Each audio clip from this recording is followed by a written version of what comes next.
सांसद डॉक्टर श्रीकांत शिंदे का कल्याण में राष्ट्रवादी कांग्रेस की तरफ से हुआ भव्य सत्कार। कल्याण के आचार्य यात्रे नाट्यगृह में कल्याण लोकसभा के सांसद डॉक्टर श्रीकांत शिंदे का राष्ट्रवादी कांग्रेस पार्टी के कल्याण जिला अध्यक्ष जगन्नाथ उर्फ अप्पा शिंदे की ओर से भव्य सत्कार किया गया। इस मौके पर पूर्व विधायक नरेंद्र पवार, नाना सूर्यवंशी, विधायक विश्वनाथ भोईर, प्रमोद हिंदूराव, रमेश हनुमंते, शिवसेना के अरविंद मोरे आदि मान्यवर उपस्थित थे। इस मौके पर डॉक्टर श्रीकांत शिंदे ने अपनी कामयाबी को कार्यकर्ताओं का परिश्रम बताया तथा अप्रत्यक्ष रूप से महाविकास आघाड़ी पर निशाना साधा।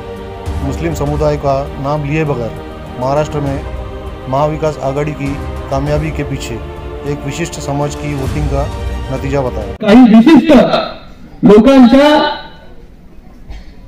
मुळे किंवा त्यांना दिशाभूल केल्यामुळे जे आहे हे मतदान इकट्ठा तिकडे पडलं आणि इकट्ठा पडलं म्हणजे कसं पडलं, म्हणजे हे अशा मी तर 10 वर्ष राजकारणामध्ये तुम्हाला खूप वर्ष घेऊन दाखवा, अशा प्रकारचं मतदान जे आहे तुम्ही कधी पाहिलं नसेल तुमच्या आयुष्यामध्ये।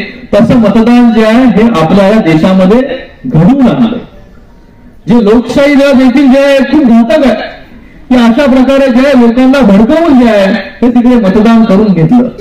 मी आपल्याला धुळ्याचं उदाहरण सांगेल डॉक्टर सुभाष भामरे यांचं, की 5 मतदारसंघामधून जे आहे सुभाष भामरे जे आहे 1.5 लाखाच्या लीडवरती होते। जेव्हा मालेगाव मध्य जेव्हा उघडली, जेव्हा पेट्या बॅलेट जेव्हा मोजणी सुरू झाली, तेव्हा त्या मालेगाव मध्य मधून जे आहे हे टोटल मतदान झालं होतं 1,98,000।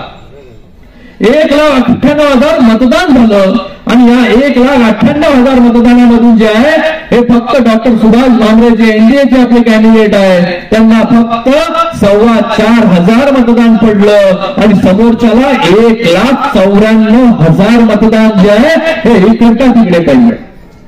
तर हा विजय जो झालेला आहे, हा विजय जो आहे हा विजय बरोबर त्यांच्या कुठल्या कर्तृत्वाने नाही झालेला आहे। लोकांना जे आहे हे फसवून तुमचं आरक्षण काढलं जाईल,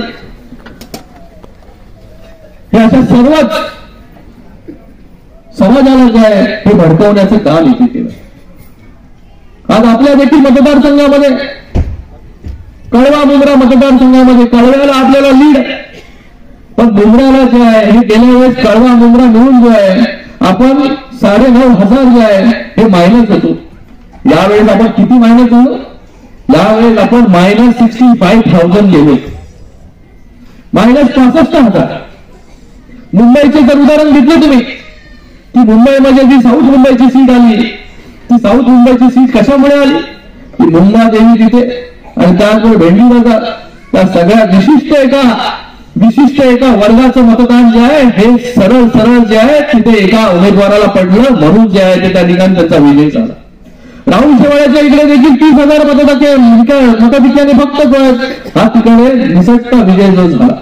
त्याचबरोबर ईशान्य मुंबईमध्ये जे आहे ते ऍडव्होकेट निकम जे आहे हे पुढे होते शेवटपर्यंत, पण जेव्हा मानपूर आणि शिवाजीनगर जेव्हा पेट्या उघडल्या तेव्हा जे आहे काही हजार मताधिक्याने जे आहे हे तिकडे महाविकास आघाडीचा उमेदवार जो आहे हा निवडून आला। हा कुठल्या यांच्यावरती प्रेम नाही लोकांचं, हे दिशाभूल करून मतदान मिळवलेलं यांनी आहे।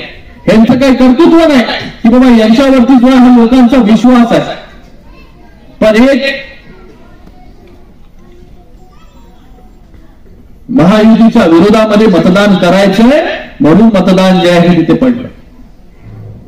आणि अशा परिस्थितीमध्ये जे आहे काही लोकांना वाटत होतं की आम्हाला जे सिंपती आहे मुंबईमध्ये जर अशी परिस्थिती नसती तर मुंबईच्या सर्व जागा ज्या आहे ह्या महायुतीने निवडून आणल्या असत्या, महायुतीच्या आल्या असत्या, जर अशा विशिष्ट प्रकारच्या ज्या आहे हे मतदान झालं नसतं।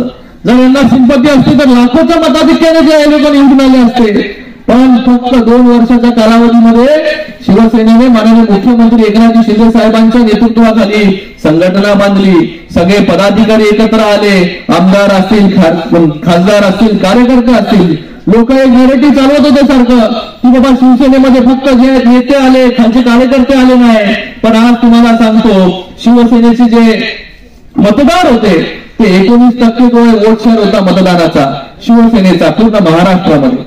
त्या 19% जे आहे हे शिवसेनेला म्हणजे बाळासाहेबांच्या खऱ्या शिवसेनेला धनुष्यबाणाला 14.5% मतदान जे आहे हे इथे पडलं आणि फक्त 2 वर्षामध्ये। आता जे 4.5% राहिले ना, ते पण आताची परिस्थिती बघून ते पण इकडेच येणार आहे भविष्यामध्ये, जेव्हा विधानसभा येईल, कॉर्पोरेशन येतील. कारण की तुम्ही जे खोटं बोलून जे हे लोकांकडून मतदान घेतलं, तुम्हाला वाटत होतं आम्हाला सिंपती आहे, सिंपती आहे. कसली सिंपती? काही तुम्हाला तुमच्या बरोबर मराठी माणूस जो आहे तो उभा राहिला नाही. मराठी माणूस उभा राहिला बाळासाहेबांच्या शिवसेनेबरोबर.